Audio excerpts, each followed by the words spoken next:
Exactly.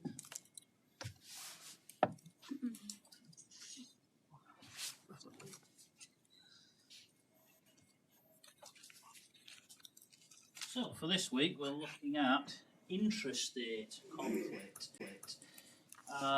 sometimes known as civil war, although depending on your definition, not necessarily all intrastate conflicts are strictly civil wars, but that depends on definitions.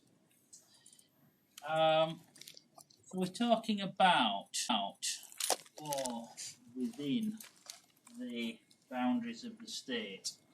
And that can take more than one form. So it could be the state itself fighting non-state actors, or it could be multiple non-state actors fighting each other. So the state may or may not be a direct party to the conflict. And again, it may be a case of what we might call community war, or that can sometimes take the form of sectarian conflict, of interethnic conflict. Where you draw the line between the two, anyway. But also, there's the potential for a situation where one of the combatants is a non-state entity, which maybe spans more than one state.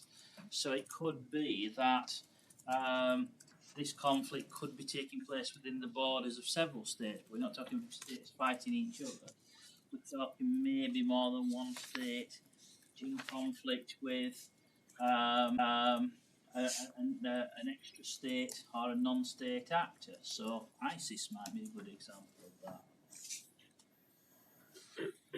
So again, how does such conflicts come about? I mean, very often, obviously, every conflict is unique. No two conflicts fit a standard model, if you like. Although there are very often common characteristics that we can identify across multiple case studies. But we have to remember each one is unique as well. And the drivers of conflict we can generally kind of separate into internal and external. So ideology very often plays a part. So again, if we're talking revolutionary movements, insurgent movements, if again these terms are potentially contested. So, for example, if we look at most revolutions, Cuba being just one example, or if we look at Vietnam, for example, the communist, the Vietnamese government at the time, and the US saw as a communist insurgent, which, Vietnamese today, many Vietnamese today would see us as a revolutionary movement. So again, very often kind of ideological stroke political. The desire to overthrow the existing government, and particularly, of course, if democratic means are not available or not adequate, then how else do you get rid of a government you don't want? John F. Kennedy, who said that those who make peaceful change impossible make violent change inevitable. Whether you agree with that, another question. Again, it depends on the case, but ultimately, the ballot box is the pressure valve. If the ballot box doesn't work, then what are the means that are available? Very often we talk about separatist, ethnic or national identities, and again, where do you draw the line between the two? Northern Ireland will be a good example of that. So in Northern Ireland, essentially, you've got two communities. One group which is loyal to the British state and wants to remain part of the UK, and the other group which identifies as Irish, not as British. So that's kind of a good example of this kind of national identity. And it is not now really is about national identities more than religion. I mean, it's sometimes kind of framed as a religious conflict because unionists more often than not tend to be Protestant and nationalists more often than not tend to be, not always. But it's not really a religious conflict. It's more a conflict in national identity. And you could kind of say the same in Israel-Palestine, although I mean, again, there's obviously the religious dimension in Israel-Palestine, but I would say that that's not entirely about religion either. Ultimately, it's a question of identities, of competing national identities, both kind of laying claim to the same patch of land. If we look at case studies like Rwanda, I mentioned Rwanda a little bit later on, or Democratic Republic of Congo, which is one of the case studies for this week. If we look at Sudan, for example, Sudan's a good example of kind of a post-colonial conflict. Again, we're then seeing a kind of a clash of ethnic identities. So in Sudan, for example, I mean, again, Sudan was a creation of colonialism, and it kind of, lumped together. It was an artificial state, or still is an artificial state, which kind of lumped together. In the north, you had people of mostly Arab ethnicity, mostly Muslim in terms of their religious faith, whereas in the south, you had people of kind of sub-Saharan African ethnicity and a mixture of kind of Christians and traditional African religions. Again, there isn't a religious dimension there, but religion is an aspect of culture. So, ethnic conflict, cultural conflict, religious conflict, elements of all of these really. War over resources, so the conflict in Sierra Leone, which the UK intervened in Sierra Leone back in 2000.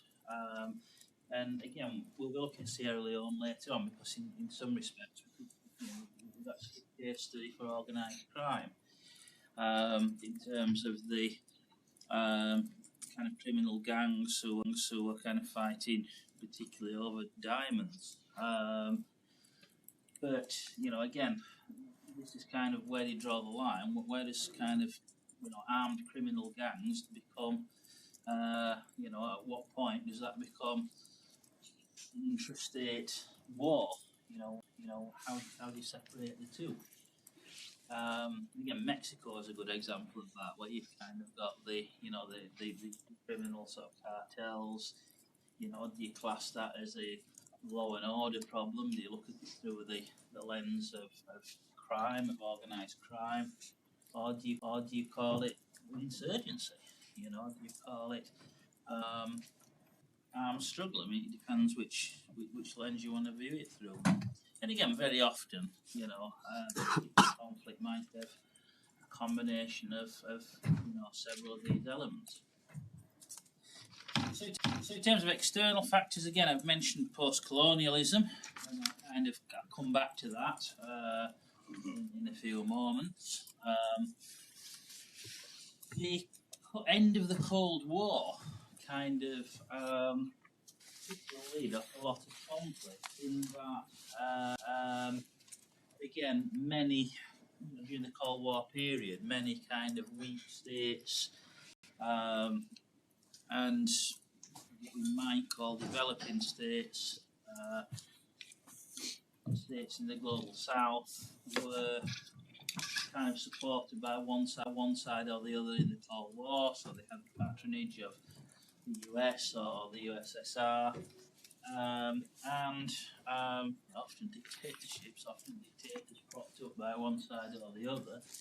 But that kind of, in some respects, kept the lid on ethnic conflict. So Iraq might be a good example of that. So you had Saddam Hussein in Iraq, who, rather surprisingly, was supported by the US during the Cold War period and propped up by the US. Obviously, later on he became enemy number one of the US, but during the Cold War period Saddam Hussein, the Ba'athist regime in Iraq was propped up by the US.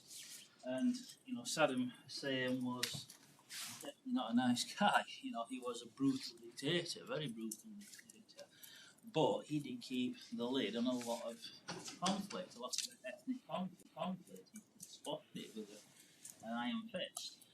And after the Saddam Hussein regime was removed in Iraq, then a lot of these tensions came to the surface. You know, you have the Shia Sunni thing, the Kurds in the north who wanted independence from Iraq.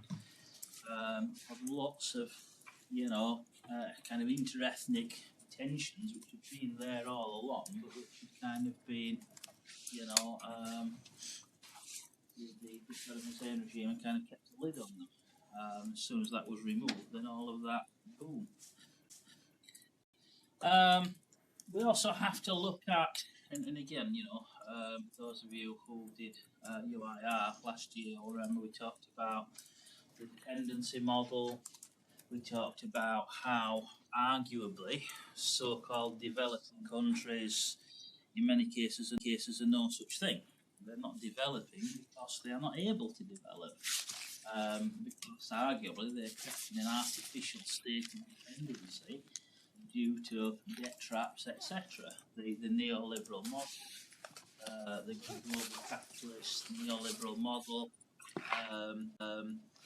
which is kind of supported, you know, the idea of the Washington Consensus, and supported by institutions like the World Bank, like the International Monetary Fund, basically creating debt traps and perpetuating poverty, and potentially this is also a driver for conflict as well. I mean, again, there's a great deal of overlap between poverty and conflict. Not always. It's not to say that, you know, there can never be conflict in wealthy states, because sometimes there is, but very often poverty is one of the key drivers of conflict. Again, you have to look at the broader global system to explain poverty. And, you know, also the idea, and again, you kind of recognise this if you did UIR last year, when we talked about constructivism, we talked about post-colonialism, we talked about the very idea of the Westphalian state being, first of all, social construct, and also very much a Western social construct. You know, is the idea of the Westphalian nation state, just because that model worked in Europe and originated in Europe, is that the right political model for other parts of the world? And maybe it's not. And maybe in some cases, you know, states have been set up to fail. Very often this is tied in with the end of colonialism. And the artificial states created as a result of colonialism. But in a sense, you know, maybe the Westphalian model is not the right model in many parts of the world. Maybe, these states were always on a hiding to nothing, if you like. And, you know, even in Europe, I mean, nation states, stable sovereign states, didn't come about overnight. You know, it took centuries of warfare before the present day sort of map of Europe was drawn and became relatively politically stable. So, you know, why would we necessarily expect states to emerge fully formed, you know, in other parts of the world without any of that conflict?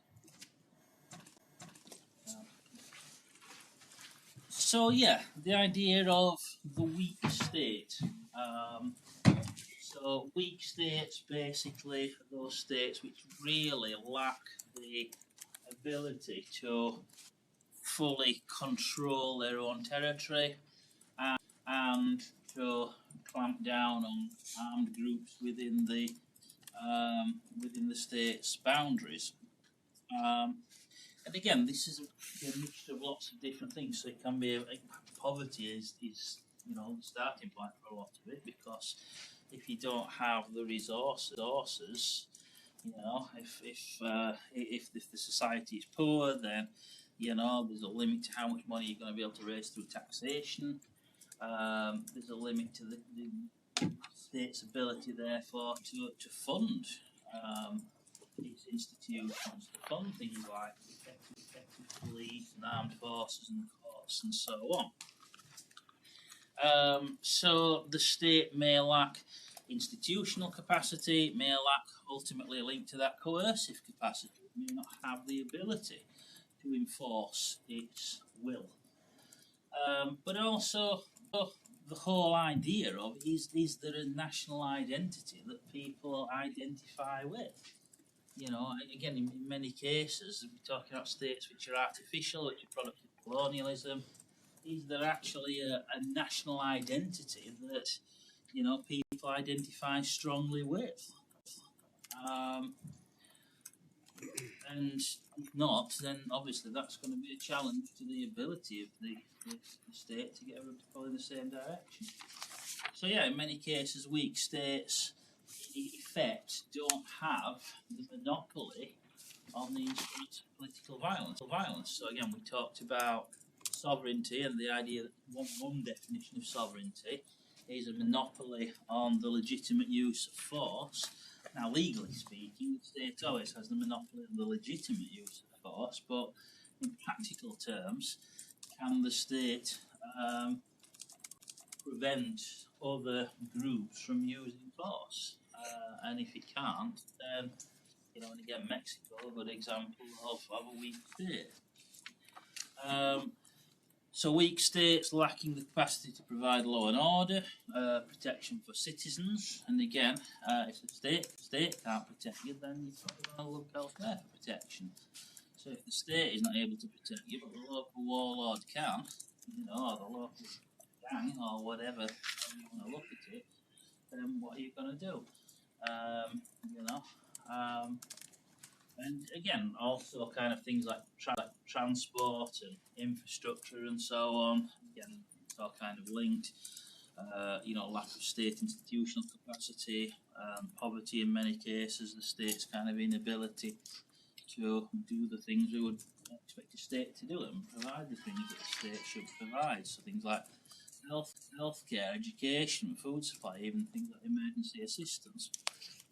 Of course, in extreme cases, a weak state may become a failed state. So again, Somalia would be one good example of that, where, you know, in theory, you have a state, you have a legal entity, which is the Somali state, and it has a government, but the government has very little kind of authority outside the capital. So, you know, within weak states, I mean, very often, you know, the military is a direct threat to the government, and overthrow of the government by the military is a common thing. So we tend to see coups, military coups in these states. We may see, again, political, I suppose, we could call them populists, but more than just populists in a sense. You know, political leaders who are kind of ideologues, you know, pushing a particular ideology and become kind of almost cult figures in their own right. You know, or again, depending on how we view them, we could see them as heads of criminal gangs, we could see them as warlords. And again, you know, very often ethnic, religious rivalries and so on. So threats to the state from within, but also threats from outside as well. So again, you know, arguably, colonialism never went away, in the sense that the idea of neo-colonialism, the idea of external powers with an interest in intervention, perhaps for their own ends. You know, we've seen the US do this, we've seen Russia do this, we've seen China do this. Spillover of neighbouring conflicts. So again, conflict in one one country very often might spill over into a neighbouring country, and we see that in various African states.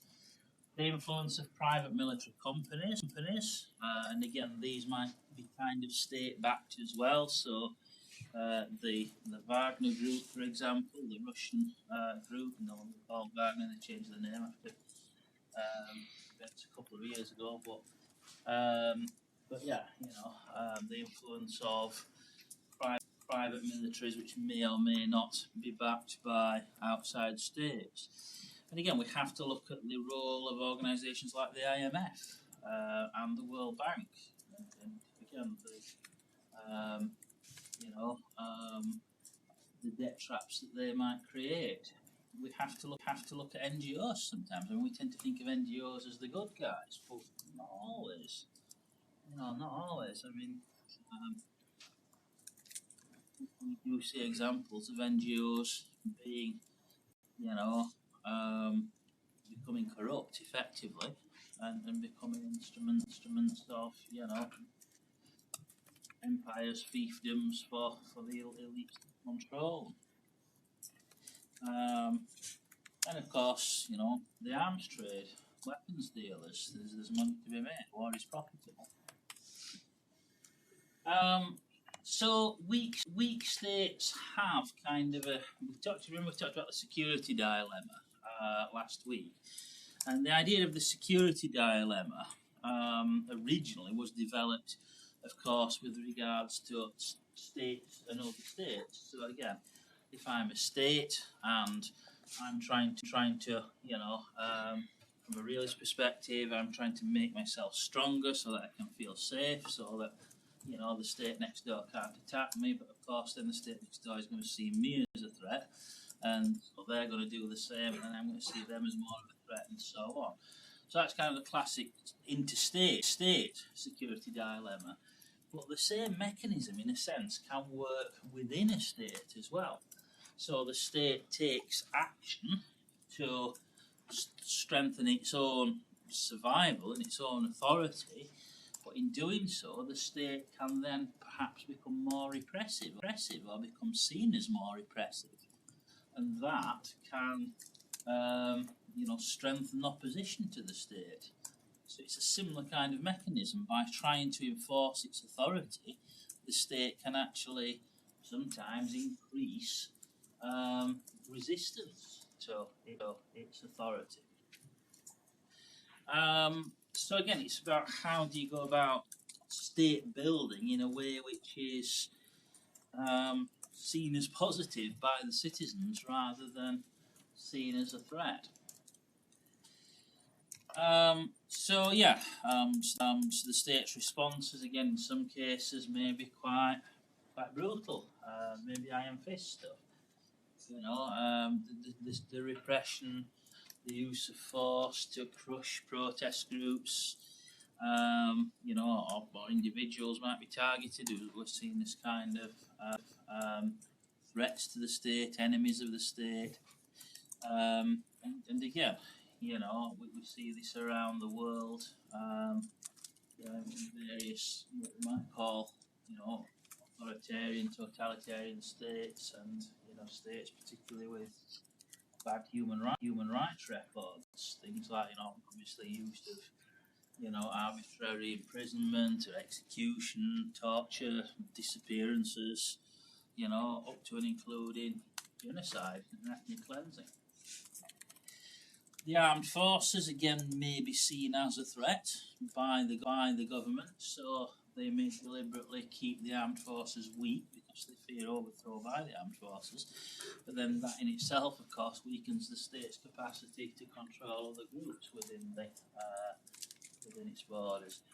Corruption is found in every state, and certainly in the UK is not immune to it. But corruption may particularly run out of control in a weak state. And patronage,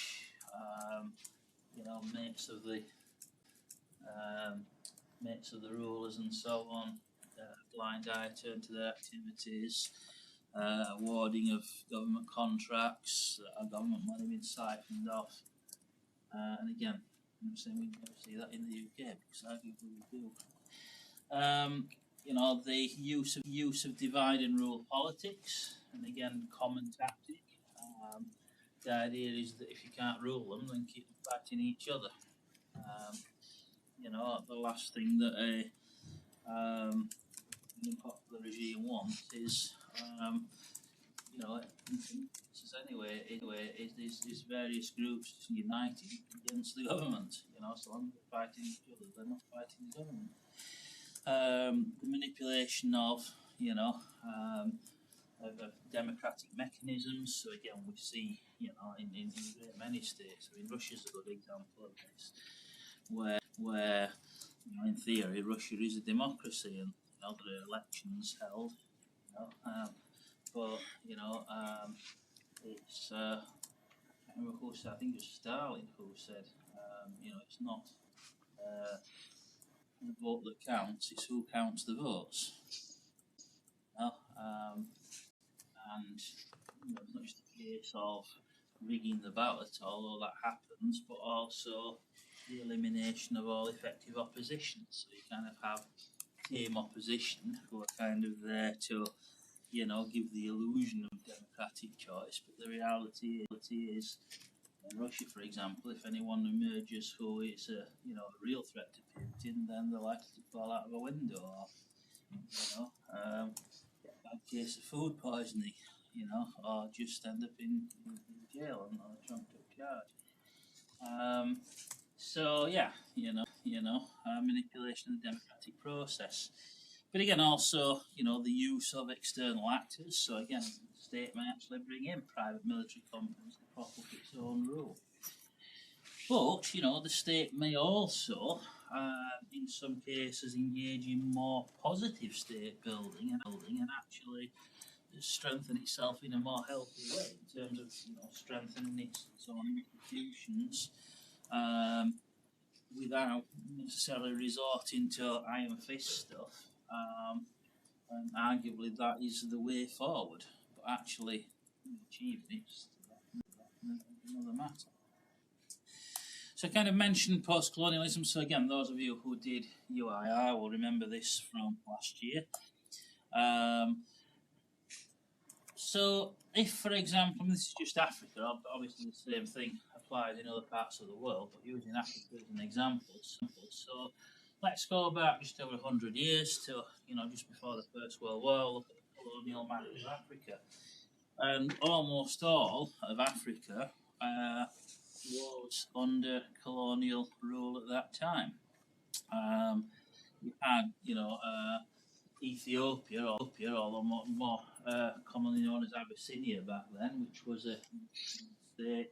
Egypt was nominally independent, but in reality it was under British hegemony, not completely under British rule, but it was dominated by the British Empire. So there's very little in Africa that was actually not under colonial rule in one form or another. And what the colonial powers essentially did was just draw lines on a map, which either they would follow major rivers or other sort of geographical features, or simply straight lines. And these borders, in many cases, not in every case, but in many cases were completely arbitrary and just creating colonial territories, lumping together people of different ethnic groups and different languages and different cultures and different religions, who had no common identity, and just kind of drawing a map, drawing a line on the map, saying, right, you're now part of the British Empire or the French Empire, or the Belgian Empire or whatever. And very often the people who they might feel affinity to, who were kind of part of their group, found themselves on the other side of the border. The border would cut straight through a kind of a natural group, a natural national grouping, if you want to use that term. So, in many cases, people felt more affinity with the people, over the other side of the border than the people in their own territory. So that's the colonial map of Africa in 1914. Now, if you look at a modern map of Africa, it's very, very similar, because in most cases, decolonisation was simply a process of the colonial powers saying, right, you're now on your own, you're now a nation state, see you later, get on with it. But again, many of these countries were completely artificial creations. If we look at an ethnic map of Africa, and this is based on language groupings, we can see a much, much more complex picture, And again, language and nation are not necessarily quite the same thing, but these are what we might think of loosely as kind of natural nations of Africa. What we might call national groupings based around common language and common culture. And we can see that map looks very, very different to that map. So again, in many cases, we're taking, loads of different groups who have no common identity whatsoever and saying, right, you're now a nation, but they don't feel like a nation. That identity doesn't mean anything to them. And in many cases, there may be animosity between them, which may be pre-existing, but in many cases is kind of a result of colonialism and the aftermath of colonial rule. And again, beyond that, the very idea of a sovereign state, as I mentioned, is a European invention. And even in Europe, it's only existed really in its modern form since 1648. In the grand scheme of things, it's a relatively recent innovation, even in Europe, let alone the rest of the world. So, attempts to kind of impose this European invention in places like Africa have in some cases been disastrous, and forcing people with different, use the term tribal or ethnic group or, nation, roughly speaking, depending on what term you want to use, but people with widely differing identities together into an artificial state structure which doesn't really conform to cultural expectations in that part of the world or traditional sort of political organisation in that part of the world. In very, very many cases, is a recipe for disaster. And a good example would be Rwanda. So you've probably heard of the Rwanda conflict. We've heard of the Rwanda genocide. Kind of famous images of the mountains of human skulls. And I mean the exact number of victims is not known, but we're probably talking in the region of millions. So Rwanda again is a small country in Central Africa. And within this territory, there were two ethnic groups, the Hutus and the Tutsis, and generally there was little conflict between them in the pre-colonial era. So until the Europeans turned up, these two groups kind of lived side by side. There actually was even some intermarriage and stuff between them on a limited scale. There was kind of very little conflict between them until the Europeans turned up. So the Hutus are kind of the majority population. They are believed to have migrated from further south. So again, African populations in most parts of the world are not necessarily static. They move around over time. Movements of people over time. The Hutus are believed to have migrated within the last 500 years or so from further south. They make up the majority of the population in Rwanda, but generally are kind of the lower class. They tend to be labourers and farmers and so on. The Tutsis are believed to have come from the north. Some of them are believed to have kind of Egyptian origins, and they have tended to be the elite. what I might call the upper class, the political rulers, and this was encouraged under colonialism.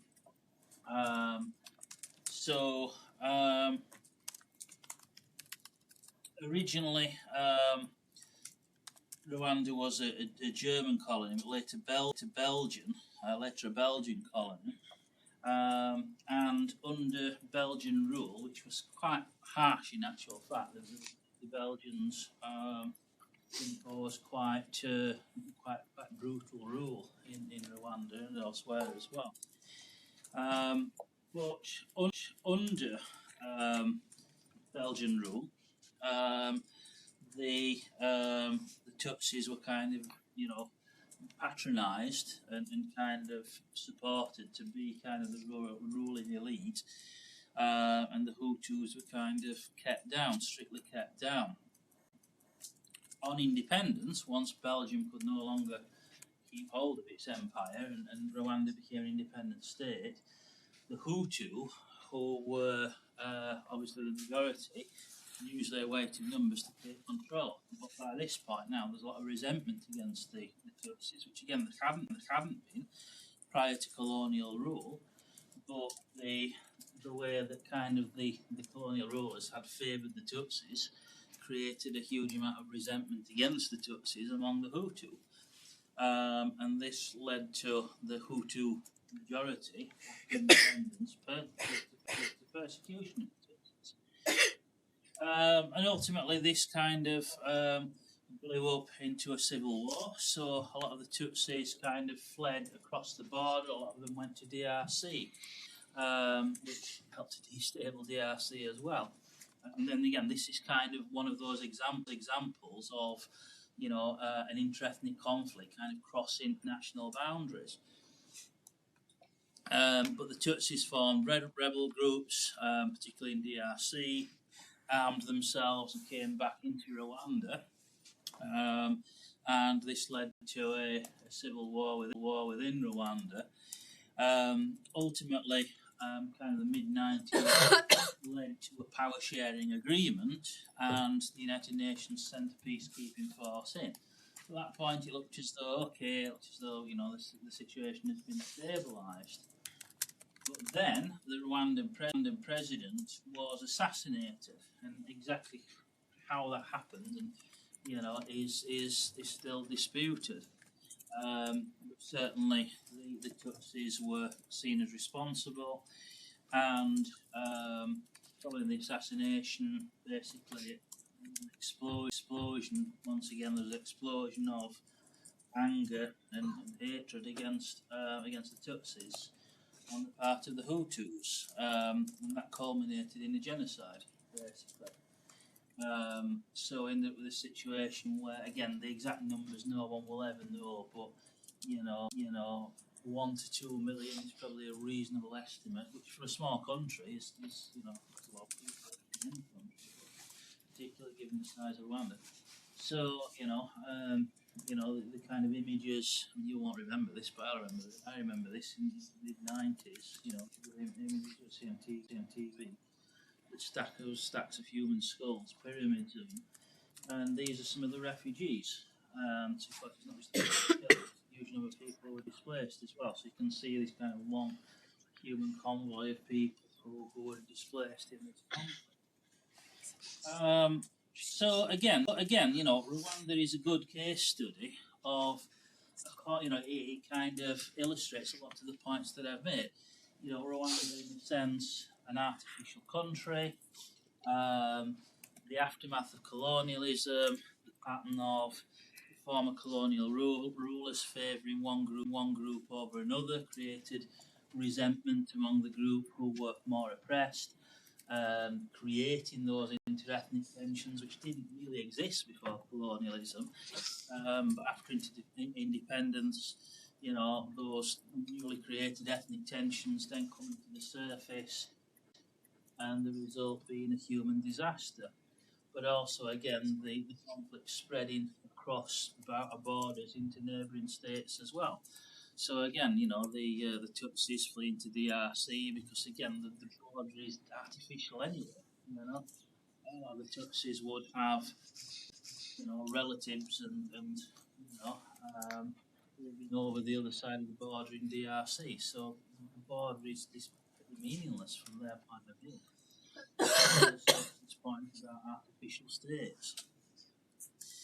So in terms of theory, what are kind of the key theoretical approaches to intrastate conflict? Well, again, in the past, we're kind of talking 20th century, kind of the mainstream view was kind of a positivist view. So the idea that an intrastate conflict is something that can be objectively defined, and that we can identify certain patterns and certain cures. So there's a one-size-fits-all model, effectively. This is what an intrastate conflict is. We can have a single clear definition. These are the likely causes. We can have a list of causes. Here are the solutions. All nice and neat. And again, focus was on the idea of state, the idea that the problem is that the state is not, and again, it's kind of linked with the idea of development, the idea that if only these people become more like Europeans, the problem will be solved. That was kind of the thinking. That if the state can be developed to the point where it resembles a European state more closely, then there'll be no further issue. So the focus was on the idea of regime security, strengthening the institutions of the state, strengthening the coercive power of the state, and also attempts to kind of encourage a common national identity as well. But again, more recent approaches would tend to challenge that model. So again, we've already mentioned post-colonialism, and those of you who did UIR, will remember post-colonialism from last year. So again, the need to acknowledge the role that colonialism played in creating the conditions for at least some conflicts, but also the idea of modern neo-colonialism perpetuating conflict as well. So again, going back to the idea of IMF, World Bank, Washington Consensus, debt traps, all of that. But also more deeply, again, the idea of the state itself being an artificial Western construct, which has arguably been imposed and isn't working in some cases. Also, the idea of societal security. So this is another important theoretical concept to take note of. Barry Buzan actually originated this. So you may remember Barry Buzan from last year as the English school. I know we didn't talk much about the English school last year, we didn't mention it. It's kind of the English school scholar. And what we're doing with the idea of societal security, we're shifting the referent object from the state to society, which is not necessarily the same thing. So rather than focusing on the security of the state, we're focused on the security of society. But remember that within a state, there may be multiple societies. And in particular, some societies may be at odds with the state, and it may be the state which is the main threat to that society.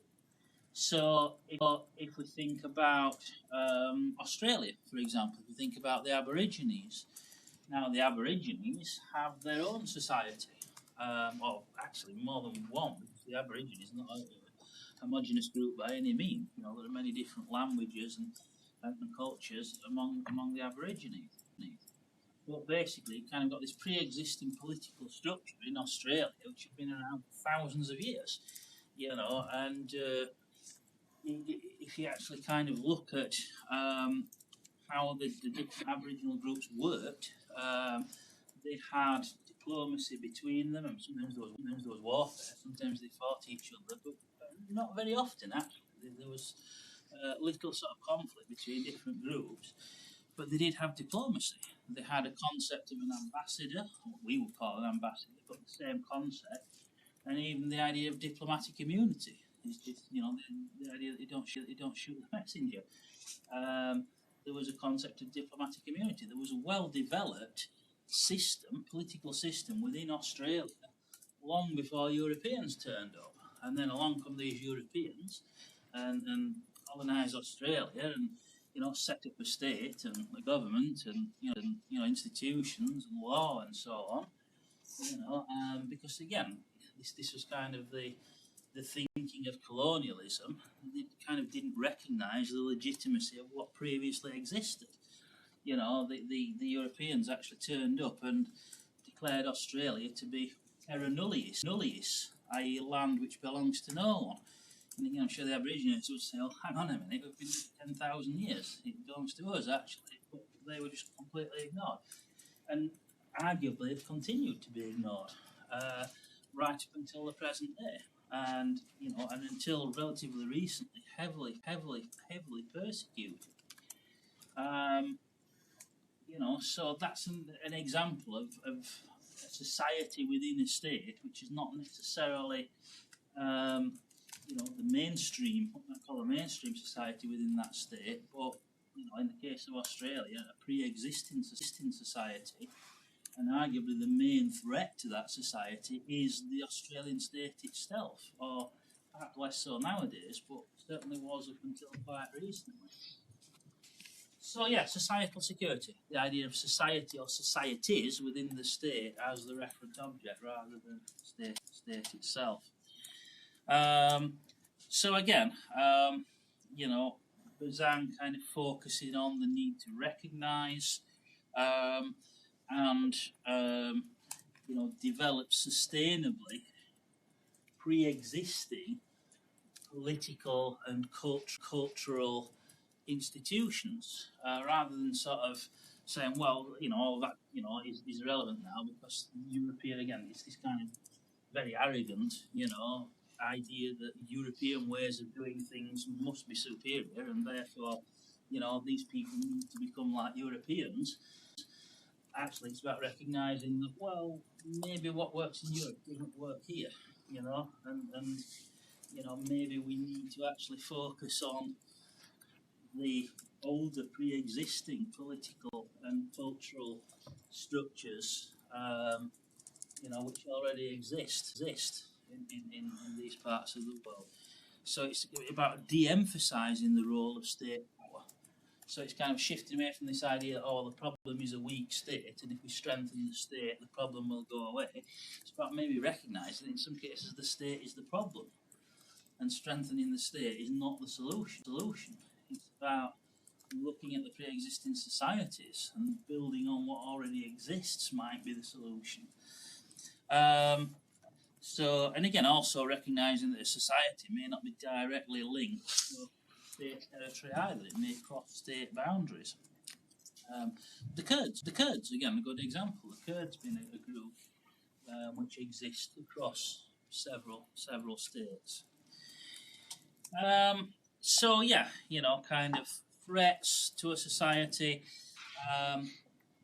We're running out of time, so I'll go through this pretty quickly. But migration, influx from outside, again, can cause tensions. Within not in every case, but in some cases does. Vertical competition. So again, pressure to integrate with a larger group. So a good example of that might be Scotland or Wales, within the UK. So, for example, Scottish Gaelic and the Welsh language, until quite recently, were effectively banned in Scottish and Welsh schools. The idea that you must speak English, the deliberate suppression of that culture. So that's what we call vertical competition. But also horizontal competition, again, outside cultural influences as well, can be a threat to traditional societies. So, for example, US, American culture, American popular culture has permeated the whole world. But arguably, that can set up, in some cases, can set up tensions. Traditional cultures maybe face being swamped and face being pushed out by this kind of outside outside culture, the dominance of this outside culture. And of course, the extremes when you get into the realms of, not just genocide or ethnic cleansing, but also cultural cleansing. The idea of destroying, maybe not killing the people, destroying their culture by wiping out the symbols of their culture or the institutions of their culture, which again could be things like religious buildings, but also things like libraries and so on. So yeah, those are some of the potential threats to a society. And again, the idea of the societal security dilemma. So again, the security dilemma can exist within the society as well. So as one group strengthens in identity, it might be a threat to the others. But again, what is society? What is identity anyway? These are all ultimately social constructs in themselves. Who decides that there is a security issue, and the dangers of populism potentially exaggerating the threats. Is the threat as big? Is there a danger of populist leaders exaggerating the threat? Okay, so we'll wrap up there. So an intrastate conflict is a conflict between two or more actors within the borders of the state. The state itself may be one of these actors, but not always. A weak state is a state which is unable to prevent other armed groups operating within its borders. In extreme cases, can become a failed state. Think about the complex drivers of conflict, both internal and external. And again, remember that every conflict is unique. Also focus on the theory, and again, particularly post-colonialism and the idea of societal security. Kind of still Okay, thanks very much, everyone. If you've got any questions, again, save those. Let me know.